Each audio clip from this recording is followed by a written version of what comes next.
Welcome dear students in class of chemistry. आज हमारा topic होगा physical absorption and chemical absorption को study करना।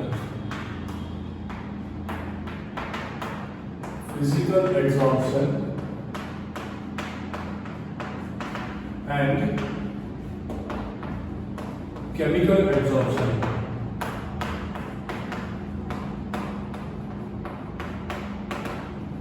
इसका स्टडी करना ये आज का टॉपिक होने वाला है। चलो शुरुआत करते हैं। बहुत बहुत इजी टॉपिक है बच्चों। तो सबसे पहले तो आप लोग समझो कि ये फिजिकल एब्जॉर्प्शन होता क्या है, केमिकल एब्जॉर्प्शन होता क्या है। एब्जॉर्प्शन तो मालूम है ना कि यहाँ पे आपने चारकोल लिया तो चारकोल के ऊपर जो छोटे छोटे पोर्स हो गए उसके ऊपर जाके गैस का मॉलिक्यूल चिपक जाएगा सरफेस पे। तो इस फिनोमिनन को बोला जाता है एब्जॉर्प्शन।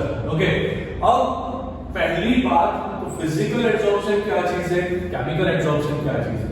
सबसे पहला टॉपिक स्टार्ट करते हैं physical absorption.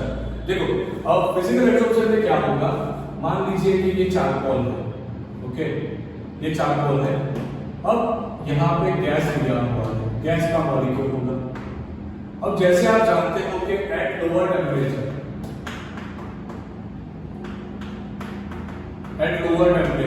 and at sufficient high pressure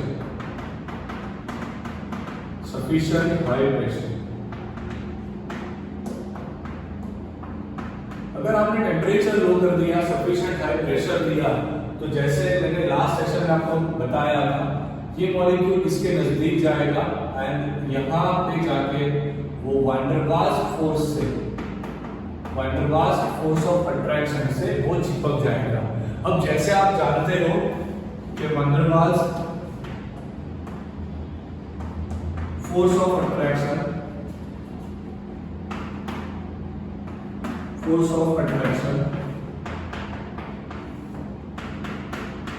is weak, ये बहुत वीक होता है, प्लस ये यूनिवर्सल फोर्स। टॉपिक समझना बहुत अच्छे से, आप इस थियरी को समझ जाओगे। मतलब कि ये गैस का जो मॉलिक्यूल है, ये गैस मॉलिक्यूल जब जाके यहाँ पे चिपकेगा तब वैन डर वाल्स फोर्स से वो बॉन्ड बनाएगा। Okay, and van der Waals force जो होता है वो यूनिवर्सल होता है एंड वो वीक होता है। मतलब कि वीक बॉन्ड बना मतलब कि एनर्जी जो रिलीज होगी, आप जैसे जानते हो कि जब भी बॉन्ड फॉर्मेशन होता है तब एनर्जी रिलीज होती है। तो यहाँ पे वीक बॉन्ड बना तो एनर्जी जो रिलीज होगी, जो एंथैल्पी रिलीज होगी इज लो इन क्वांटिटी, वो बहुत लो होगी। मतलब कि यहाँ पे आपको सबसे पहला पॉइंट क्या मिला कि जो गैस का मॉलिक्यूल जाके चारकोल की सरफेस पे एब्जॉर्ब हुआ, तब उसने जो temporary van der Waals force बनाया वो फोर्स बहुत वीक था। जब फोर्स वीक बनेगा तो एनर्जी एंथैल्पी कैसा रिलीज होगा, वीक रिलीज होगा, कम रिलीज होगा, लो रिलीज होगा। ओके, एंड दूसरी चीज कि ये जो फोर्स है, जो जैसे फिजिक्स में ग्रेविटेशन फोर्स होता है ना, जैसे ग्रेविटेशन कैसा यूनिवर्सल फोर्स है, तो वही तरीके से बच्चों ये force van der Waals force ये यूनिवर्सल है। इसका मतलब ये हुआ कि चारकोल कोई भी भेदभाव नहीं रखेगा, वो सल्फर डाइऑक्साइड को भी अपने साथ आके एब्जॉर्ब होने देगा, हाइड्रोजन को भी अपने साथ बुला के एब्जॉर्ब करवाएगा, मिथिलीन ब्लू को भी अपने साथ बुला के एब्जॉर्ब करवाएगा। मतलब कि यहाँ पे आपको सबसे इंपॉर्टेंट चीज क्या मिला, लैक ऑफ स्पेसिफिसिटी। मतलब कि ये कोई स्पेसिफिक चारकोल किसी स्पेसिफिक गैस को इन्विटेशन नहीं दे रहा। देखो, क्योंकि इसके बीच में जो बॉन्ड बन रहा था वो वैन डर वाल्स फोर्स से बन रहा था। मतलब कि वो वीक बॉन्ड बन रहा था, प्लस जो फोर्स लग रहा था वो यूनिवर्सल है। मतलब कि चारकोल हर किसी गैस को अपने ऊपर बुला के उसे एब्जॉर्ब करने की परमिशन देगा। दिमाग में गया? सबसे पहले तो ये चीज समझो कि यहाँ पे लैक ऑफ स्पेसिफिसिटी आता है। यहाँ पे कुछ स्पेसिफिक नहीं है कि भाई चारकोल किसी के गैस के लिए स्पेसिफिक नहीं होगा कि भाई चारकोल सल्फर डाइऑक्साइड को बुलाएगा, हाइड्रोजन को नहीं बुलाएगा। चारकोल ने नाइट्रोजन को एब्सॉर्ब किया, कार्बन डाइऑक्साइड को एब्सॉर्ब नहीं किया, ऐसा कोई स्पेसिफिक नहीं होता। मतलब कि ये यूनिवर्सल फिनोमिनन हो जाएगा। दूसरी चीज यहाँ पे सबसे इम्पोर्टेंट पॉइंट क्या निकला कि लो टेम्परेचर पे एंड सफिशिएंट हाई प्रेशर पे फिजिकल एब्जॉर्प्शन होता है। अगर हमने टेम्परेचर बच्चों लो कर दिया एंड प्रेशर सफिशिएंट हाई कर दिया, तब आपको फोर्स ऑफ अटॉर्नी ये जो मिलेगा वो होगा physical absorption. Next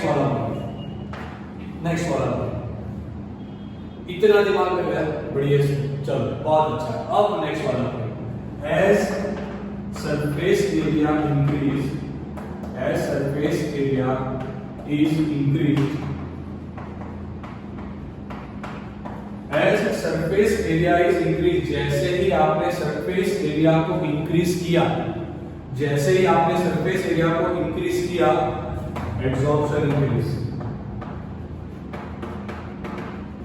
also increase.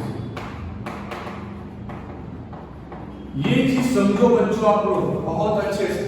मानो कि मैंने अभी देखो यहाँ पे बहुत सारे बच्चे गलती करते हैं। यहाँ पे सरफेस एरिया कितना होगा, तो मान लीजिए ये चौक, तो चौक का सरफेस एरिया, ये इसका मतलब सिलिंड्रिकल सरफेस एरिया, यहाँ से सर्कुलर सरफेस एरिया इतना है। अगर मैंने इसी चौक को तोड़ के इसको दो पार्ट्स में डिवाइड कर दिया, तो अब आप मुझे बताओ सरफेस एरिया बढ़ा कि नहीं बढ़ा? हाँ बढ़ा। पहले तो मेरे पास सिर्फ ये एक वाला सर्कल और यहाँ से एक ये वाला सर्कल आ रहा था। अब मेरे पास दो और सर्कल का सरफेस एरिया इंक्रीज हो गया। अब मैंने इससे भी ज्यादा इसे तोड़ दिया, तो मतलब कि जैसे जैसे आप इसे पाउडर फॉर्म में बनाओगे, जैसे जैसे आप पाउडर फॉर्म में जाओगे, वैसे वैसे मतलब कि एज पाउडर फॉर्म आपने फॉर्म करना शुरू कर दिया, तो एब्जॉर्प्शन ज्यादा होगा। In powder form of absorbent, absorption is more, absorption ज्यादा होता है। ओके, देखो छोटी छोटी चीजें हैं, बस उसे ध्यान से देखना है, बहुत छोटी छोटी चीजें उसे ध्यान से देखना है। अब बात आती है बहुत अच्छे तरीके से नए एक पोर्शन की, वो हैशटैग होगा, क्योंकि ये वाला पोर्शन इतना इजीली बच्चों को याद नहीं रहता। मानो मैंने चारकोल लिया, ओके, यहाँ पे एक गैस मैंने लिया है मीथेन, दूसरा एक गैस मैंने लिया है कार्बन डाइऑक्साइड, दो गैस मैंने लिया। अब देखो मैं क्या बता रहा हूं, इजीली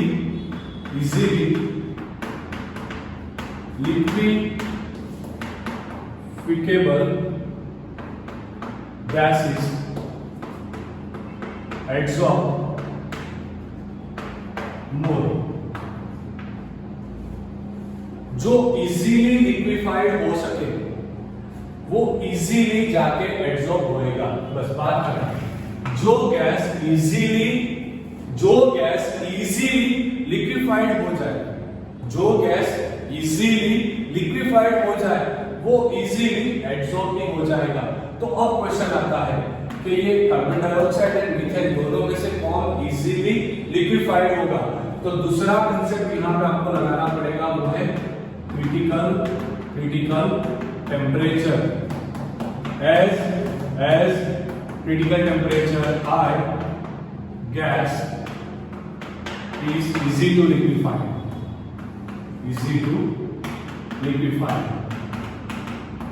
ग्यारहवां स्टैंडर्ड नंबर 11 चैप्टर नंबर 5, वहां पे आप ये चीज पढ़े, ओके, कि चारकोल की सरफेस पे कार्बन डाइऑक्साइड इजीली जाके एब्सॉर्ब होगा, क्योंकि कार्बन डाइऑक्साइड का क्रिटिकल टेम्परेचर बहुत ज्यादा होता है। अगर क्रिटिकल टेम्परेचर ज्यादा होगा तो वो इजीली लिक्विफाइड होगा, अगर वो इजीली लिक्विफाइड होगा तो चारकोल की सरफेस पे जाके जल्दी से चिपक जाएगा। गया दिमाग में? बढ़िया, बहुत अच्छे बच्चों। देखो तो ये बहुत इंपॉर्टेंट पॉइंट्स था, क्योंकि यहाँ पर बच्चे गलती करते हैं, मिस्टेक हो जाती है, बच्चे ध्यान नहीं रखते कि क्या करना है। आप अगर एनसीईआरटी निकाल के देखोगे तो वहां पे sulphur dioxide, carbon dioxide and hydrogen तीनों की बात की हुई है। तो एक बार वो वाला पैराग्राफ अच्छे से पढ़ लेना। वैसे तो पूरा टॉपिक अच्छे से पढ़ लेना, फिजिकल एब्जॉर्प्शन, केमिकल एब्जॉर्प्शन, पूरा एनसीईआरटी से थ्योरेटिकल पूरा पॉइंट टू पॉइंट मैंने आपको यहाँ पे समझाना है। ओके, अब नेक्स्ट पॉइंट पे चलते हैं। एंथैल्पी वाला जो बात था वो हो गया, कोई स्पेसिफिसिटी नहीं है वो बात हो गया, lower temperature sufficient high pressure का भी बात हो गया। यहाँ पे जो बॉन्ड बन रहा था वो वंडरवाल्स फोर्स से बन रहा था, उसका भी स्टोरी कंप्लीट हो गया। मतलब कि यहाँ पे almost each and every points cover हो गए। अब शुरुआत करते हैं नए पोर्शन की, जो होगा केमिकल एब्जॉर्प्शन, जो होगा केमिकल एब्जॉर्प्शन। Chemical absorption. अब बच्चों केमिकल एब्जॉर्प्शन क्या चीज है? तो जैसे फिजिकल एब्जॉर्प्शन में बॉन्ड जो बन रहा था वो वीक वंडरवाल्स फोर्स से बन रहा था, अब क्या होगा? अब मान लीजिए कि यहां पे मैंने ऑक्सीजन लिया, ये कोई मेटल है, तो मेटल पे जाके ऑक्सीजन को एब्जॉर्ब होना है। क्या करना है? ऑक्सीजन को मेटल पे जाके एब्जॉर्ब होना है। एंड दूसरा एक यहां पे मैंने लिया नाइट्रोजन। तो अब क्वेश्चन क्या आता है कि कौन जाएगा मेटल की सरफेस पे, कौन जाएगा, कौन एब्जॉर्ब होगा? नाइट्रोजन जाएगा कि ऑक्सीजन जाएगा? कौन जाएगा? तो ध्यान रखना यहां पर बहुत इंपॉर्टेंट क्वेश्चन, मेटल के साथ जाके ऑक्सीजन, मेटल के साथ जाके ऑक्सीजन मेटल का ऑक्साइड फॉर्म कर सकता है, मेटल का ऑक्साइड फॉर्म कर सकता है, पर उतना आसानी से मेटल नाइट्रोजन के साथ बॉन्ड नहीं बना पाता। मतलब कि जब when chemical reaction is possible between the adsorbate and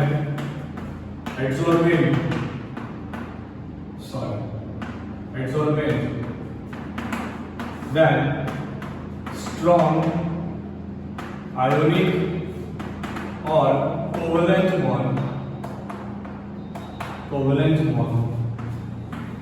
is formed and chemical adsorption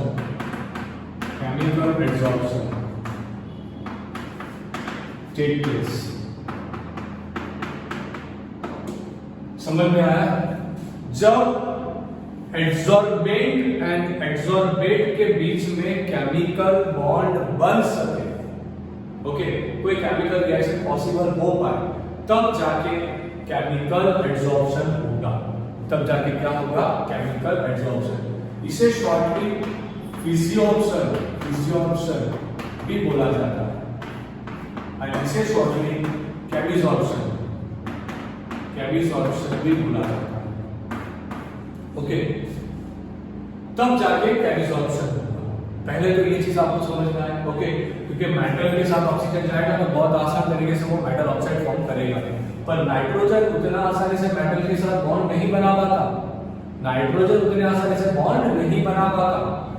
मतलब कि केमिकल रिएक्शन होना चाहिए। बॉन्ड जो बनेगा वो बॉन्ड कौन सा होगा? तो आइदर आयोनिक या फिर कोवलेंट बॉन्ड आएगा।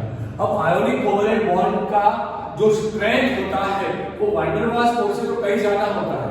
इसका मतलब ये हुआ कि जब ये बॉन्ड बनेगा तब जो एनर्जी यहां से रिलीज होगा वो बहुत ज्यादा high energy, high enthalpy is released. जो एंथैल्पी या फिर जो एनर्जी रिलीज होगा ना वो बढ़िया, बहुत ही ज्यादा, एक्सट्रीमली हाई, बहुत ज्यादा, मतलब कि यहाँ पे एंथैल्पी कम आ रहा था, वहां एंथैल्पी ज्यादा आ रहा है। यहाँ पे स्पेसिफिसिटी नहीं था, चारकोल अपने ऊपर सब गैस को इन्विटेशन देता है, यहाँ पे ऐसा नहीं है, मतलब कि ये बहुत ज्यादा स्पेसिफिक है, वो बहुत ज्यादा स्पेसिफिक है बच्चों, बहुत ज्यादा स्पेसिफिक है। देखो कैसे स्पेसिफिक हुआ। ओके, मान लीजिए कि आपने हाइड्रोजन गैस लिया एंड यहाँ पे आपने डी ब्लॉक वाला कोई भी एलिमेंट लिया, डी ब्लॉक वाला कोई भी एलिमेंट लिया एंड हाइड्रोजन लिया, तो इसके बीच में केमिकल एड्सॉर्प्शन पॉसिबल होता है क्योंकि डी ब्लॉक हाइड्रोजन के साथ हाइड्राइड बनाता है। पढ़े हो आप लोग, अभी डी ब्लॉक में आएगा बच्चों, आपके फैकल्टी आपको ये सारी चीज समझाएंगे पढ़ाएंगे कि डी ब्लॉक वाले एलिमेंट जो होते हैं वो हाइड्रोजन के साथ इजीली हाइड्राइड बनाते हैं। मतलब आपने मान लीजिए वेनेडियम लिया होता एंड वेनेडियम लेके आप देखते हाइड्रोजन को बुलाने का ट्राई करते हैं तो हाइड्रोजन आके इजीली एब्सॉर्ब हो जाता, हाइड्रोजन आके इजीली एब्सॉर्ब हो जाता। एंड ये होता है हाई टेम्परेचर पे, जनरली हाई टेम्परेचर पे होता है and it need high pressure, it need high pressure. अब बहुत इंपॉर्टेंट बात, ये जो था फिजिसॉल्यूशन वो रिवर्सिबल था, रिवर्सिबल, बहुत इंपॉर्टेंट स्टोरी है बच्चों। फिजिसॉल्यूशन कैसा था? रिवर्सिबल, मतलब कि आपने अगर heat pressure is reduced, heat pressure is reduced, heat pressure is reduced, then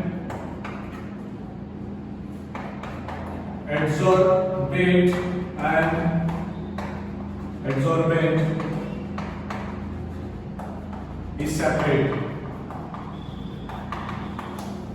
अगर आपने प्रेशर कम कर दिया तो ये मानो आपने यहाँ पे प्रेशर कम कर दिया ना तो क्या होगा, मॉलिक्यूल्स निकल जाएंगे अपने सरफेस से।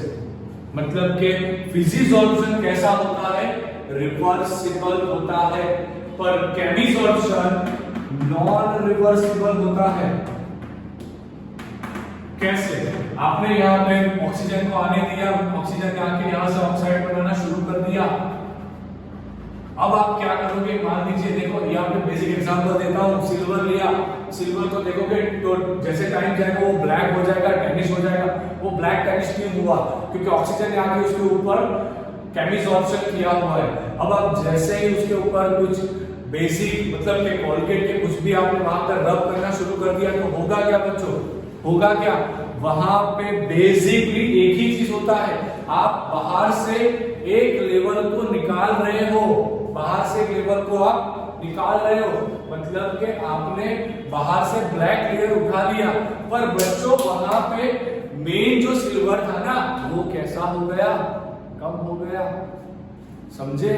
दिमाग में गया कि नहीं गया? मानो आपने किसी मेटल रोड पे देखा होगा, मेटल रोड पे आपने किसी देखा होगा बच्चों कि वहां पे जाके जंग लगा है, तो जैसे आप जंग निकालोगे तो उसके साथ आयरन भी चला जाएगा, क्योंकि फॉर्मूला देखो Fe2O3 होता है, तो वो भी चला जाएगा। रिएक्शन कैसा हुआ? Non reversible. रिएक्शन कैसा हुआ बच्चों? Non reversible. अब उसके बाद वाला अगेन ये पॉइंट तो उसमें भी कॉमन रहेगा कि अगर पाउडर फॉर्म में जाएगा तो एब्जॉर्प्शन ज्यादा होता है। ओके, सरफेस एरिया ज्यादा हुआ तो सर वो एब्जॉर्प्शन भी बढ़ेगा। ओके, तो इतना पॉइंट्स आपको यहाँ पे स्पेसिफिकली याद रखना है, अच्छे से एनसीईआरटी निकाल के। जो टॉपिक आएगा वो होगा मैकेनिज्म ऑफ एब्जॉर्प्शन, उसके बाद वाला टॉपिक है फिजिकल एब्जॉर्प्शन, केमिकल एब्जॉर्प्शन। पूरा टॉपिक एक्सप्लेन करने के बाद टेक्स्ट बुक में अच्छे से एक डिफरेंस भी दिया हुआ है, तो आप लोग अकॉर्डिंग टू एनसीईआरटी नोट्स बनाना बच्चों। मैंने पूरा कंसेप्ट आपको यहाँ पे समझा दिया, दोनों को डिफरेंशिएट कर दिया। एंड आज का सेशन बस इतना ही। थैंक यू, आप लोगों ने इतना सुना सबसे पहले तो thank you dear student, and don't forget to dislike, like, share and comment the lecture. Take a screenshot fast please.